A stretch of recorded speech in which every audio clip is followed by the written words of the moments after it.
So we're going to take a look at how to solve quadratic equations. Remember, quadratic equations are where there's an x squared involved rather than just an x. And then the meaning of solving a quadratic equation is basically to find out where the graph has its x-intercepts. Remember, a quadratic equation gives this sort of graph that looks like this, kind of a U shape. We call it parabola. And our solutions are this point here and this point here. So our solutions are what makes the x-intercepts. Where is the point where the y is 0? Okay. And there's three possible scenarios that you have when solving quadratic equations. The first and most popular scenario is when you have two solutions. So this is when the graph looks like what I just drew. It looks like this, or if you have a downward shaping graph, it looks like that. Or you could have one that's like this on this side here. So it's just where you have two x-intercepts on the graph. That's when you have two solutions. Those are called the roots. Another word for solutions is the roots of a quadratic equation. So if the question asks you to find the roots, it just asks you to find the x-intercepts or the solution. You could have one solution, which is a little bit less common, but that's when the graph sort of sits on the x-axis. So you have something like this, where it's just one point that's sitting on the x-intercept. Or you could have it downwards as well, like that. I need to hit a little bit more there. Or you could have it even just like this. So these are where you have just one solution. Okay? A little bit less common, but does happen. The least common, at least in word problems, because normally people give them so you have a solution you need to solve for, is this. You have no solution, so the graph looks like this, or maybe like this, where the graph doesn't touch the x-axis at all, so you have no solution because there is no intersection.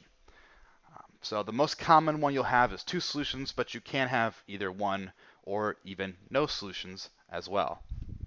And there's about 2 or 3 different ways you can solve these. The popular two ways are factoring and using the quadratic formula. So those are the 2 ways we will focus on now. So the first one we'll do is factoring, which is the quickest way once you get used to it, but it has its limitations. It's not necessarily the most useful when you have a very messy quadratic, and sometimes it can't be used at all. But if you can factor, you usually get your answer in the quickest way possible. So you have 4 steps here. First step is to set the quadratic equal to 0. None of these methods really work if the quadratic's not already equal to 0. So you have to set the quadratic equal to 0. Then you have to factor the quadratic. Then you set each of the factors equal to 0, and you solve those separately. So basically you split it from one big quadratic to 2 small linear equations and solve each of those. So let's see how that works in practice here. So I have an example down here. The first thing I need to do is set this quadratic equal to 0 because it's not equal to 0 right now. Well, how do I get it to equal to 0? I need to move that -6 over. I could move the x squared and the 5x over, but if I just add a 6 here and add a 6 here, remember I'm doing it to both sides of the equation, my setup would look like this. X squared plus 5x plus 6 equals my coveted 0. So now my quadratic is equal to 0. My first step is done. I can move on to the next step, which is to factor. And remember, to factor means you want two numbers that, in this case, multiply to 6 and add to 5. So I need to think of two numbers that multiply to 6 and add to 5, and this is still going to be equal to 0 after that. So I'm going to start with x and x, because those makes x squared. So x times x is x squared. Multiply 6 and add to 5. The two numbers that come to my mind are 2 and 3. So plus 2 plus 3. Now that I have it split and factored, I'm going to set each of the factors equal to 0 itself. So I'd say x plus 2 is equal to 0, and x plus 3 is equal to 0. And I would solve each one separately. So I'd subtract 2 from both sides here, subtract 3 from both sides here, and my answer would be x equals -2 and x equals -3. Those would be the solutions or the roots on the graph. Now, technically, they are points, so what this actually means is -2, 0 and -3, 0, like we were solving a system. But normally people just write -2 and -3 because since we know it's a root, we assume there's a 0 there anyway. Now, some people can do this without doing that last step there because if you notice, you're asking yourself, what makes this part 0 with x, and what x makes this part 0? Well, that's a -2, because -2 plus 2 is 0, and a -3, because -3 plus 3 is 0. So you can kind of do the opposite of what's with the x, and that will be your answer as well. It gets a little bit more complicated when x is being multiplied by something, like for example, if that was a 2x plus 3, we'd probably have to solve it out like we did here. But if it's just a simple one like this, you can kind of do the reverse engineering and get your answer that way without actually having to setting it equal to 0 physically. But it doesn't hurt to know how to set up manually as well. So that's the first type of solution, is factoring. Again, it's a lot quicker than the formula if you know how to factor, but it's not always usable because some equations don't factor, some quadratics don't factor, or don't factor nicely. Let's take a look at one more quick one here. In this case, again, I need to set this equal to 0 before I start my factoring. So I could move the 2x squared over to the other side, but a good thing about factoring is to always have your x squared be positive, because it makes your factoring a lot easier. So instead of moving the 2x squared over, I'm going to move both of the other terms to the left side. So I'm going to subtract 30 and add 4x. And over here, I'm going to subtract 30 and add 4x. So my stuff is going to look like this. Let me move my line a little bit. I'm going to have 2x squared plus 4x minus 30 equals 0. So I'm going to move both of those 30 and that negative 4x. I'm going to move both of them to the other side. And again, I wrote my x in the middle just because when I'm factoring, usually my x is in the middle. Now, before I even start to try to split this up, that 2x squared is going to give me an issue. Because if I wanted to, I could split it like this. 2x and x. And that makes my factoring a lot harder because now I need to think about what numbers would multiply to negative 30 and then would add to 4, given the condition that any number here is going to be multiplied by 2 first before it gets added in. But that's more thinking than I want to do. So instead, I'm going to look at this and say, well, I have a 2, a 4, and negative 30. So 2, 4, negative 30. I can divide each one of those by 2. So essentially what I'm going to do is I'm going to factor out a 2 first. I'm going to pull a 2 out and say 2 times the bones of what's left, x squared plus 2x minus 15 equals 0. Then all I need to do is factor this piece, which is going to be a lot easier than the previous one because now I just have 2 x's to worry about.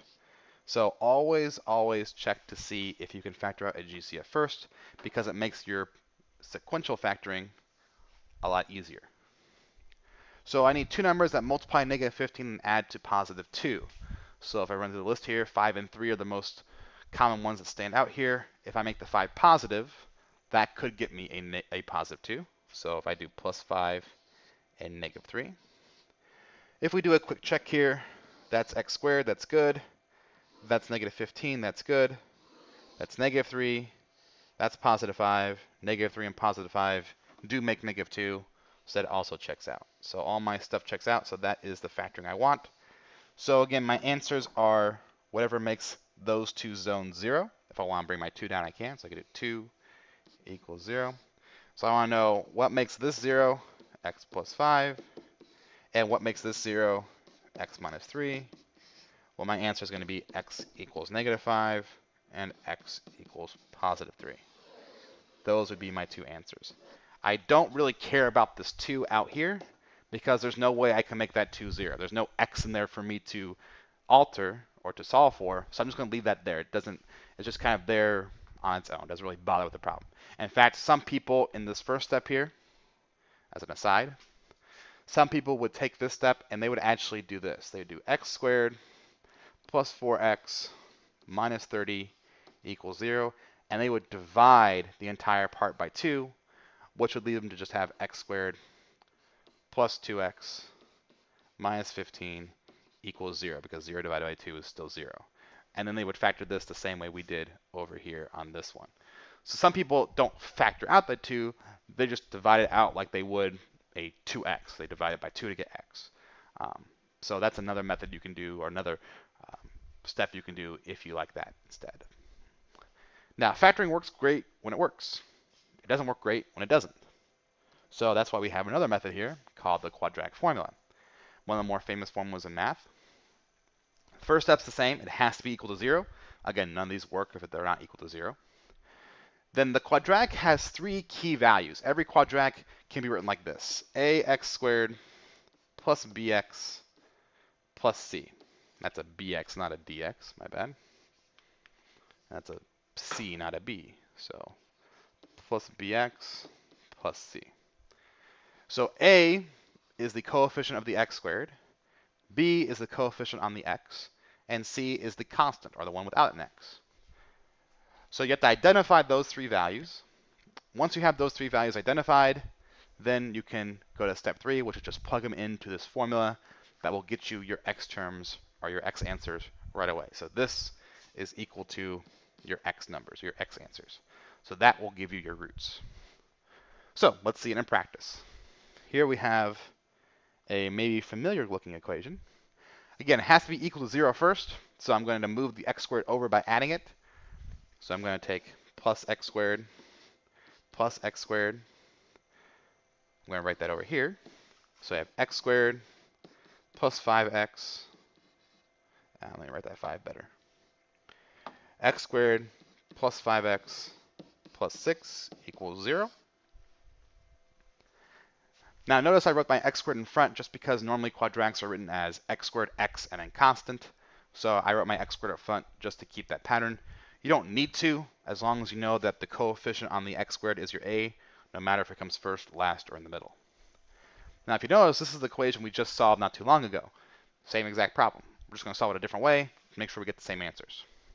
So what's my a, b, and c? Well, my b is 5, my c is 6, my a is actually the invisible 1 in front of the x squared. A lot of people will put 0 in for a because they don't see a number in front of the x squared. But remember, an x squared by itself is a 1x squared, not a 0x squared. Because if it was a 0x squared, we wouldn't see it at all because it'd just be 0. So we have a 1 for a, 5 for b, 6 for c. Let's go ahead and plug those in. Negative 5 plus or minus the square root of 5 squared minus 4 times a times c, and all of this is over 2 times a. Scroll this up a little bit. So it looks like a long, messy formula, and it is, but it doesn't take too long to get used to once you've done it a few times. So let's start the process. We'll go to the left side this time. So negative 5 plus or minus, I'll do the inside the root first. So 5 squared, this right here, that's 25. This mess right here, that's 24. 25 minus 24 will be a 1. And 2 times 1 is a 2. So this says negative 5 plus the root of 1 divided by 2, and negative 5 minus the root of 1 divided by 2. So let's split that up into those 2 parts. So negative 5 plus, well, the square root of 1 is just 1. So negative 5 plus 1 over 2, and negative 5 minus 1 over 2, which gives me my answers of negative 4. Whoops, sorry, my bad.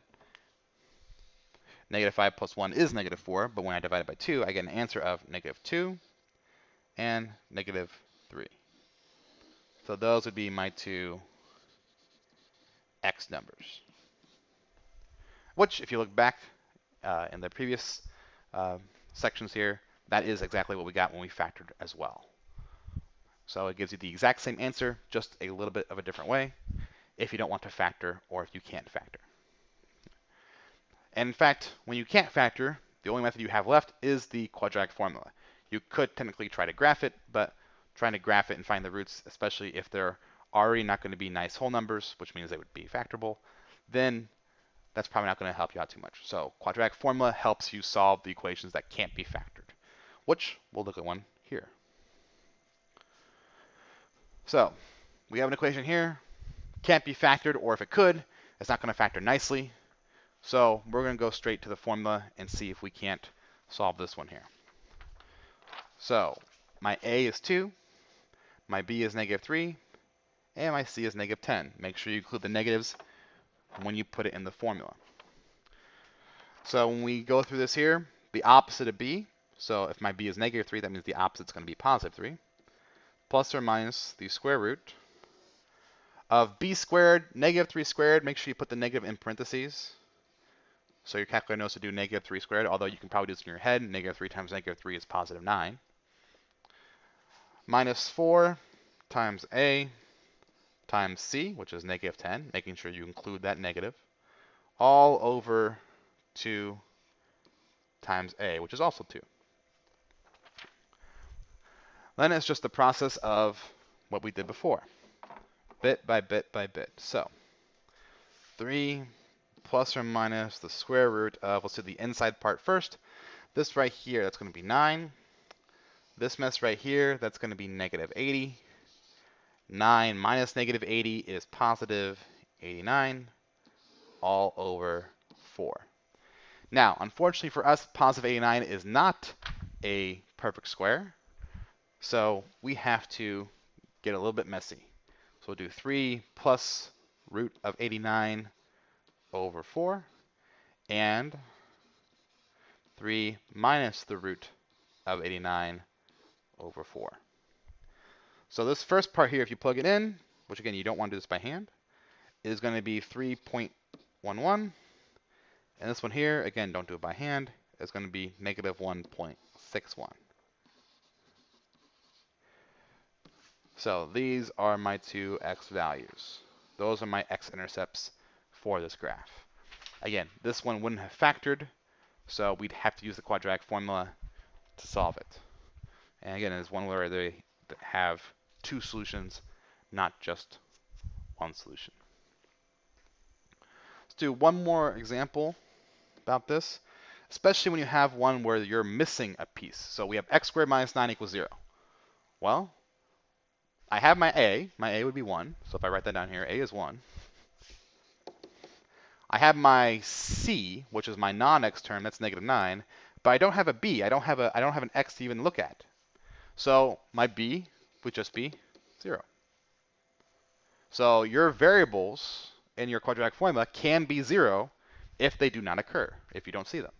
So when I set this up, the opposite of 0 is still 0, plus or minus the square root of 0 squared, minus 4 times a times c, which is a negative 9, all over 2a, which is just 2 times 1.